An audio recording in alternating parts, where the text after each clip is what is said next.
alasan kenapa harus ini.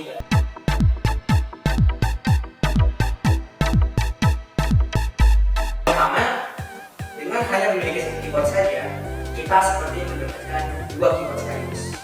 Karena bisa difungsikan sebagai musik official dan juga sebagai keyboard lain.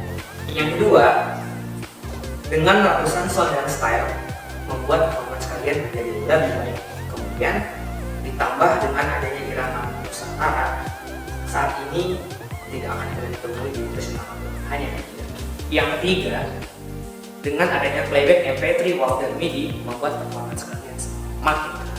Yang keempat, dengan adanya performance record sehingga permainan kalian bisa dimainkan, direkam dan bisa diambil dengan menggunakan joystick. Untuk keyboard hybrid, 4 kilo merupakan bobot yang sangat ringan sehingga mudah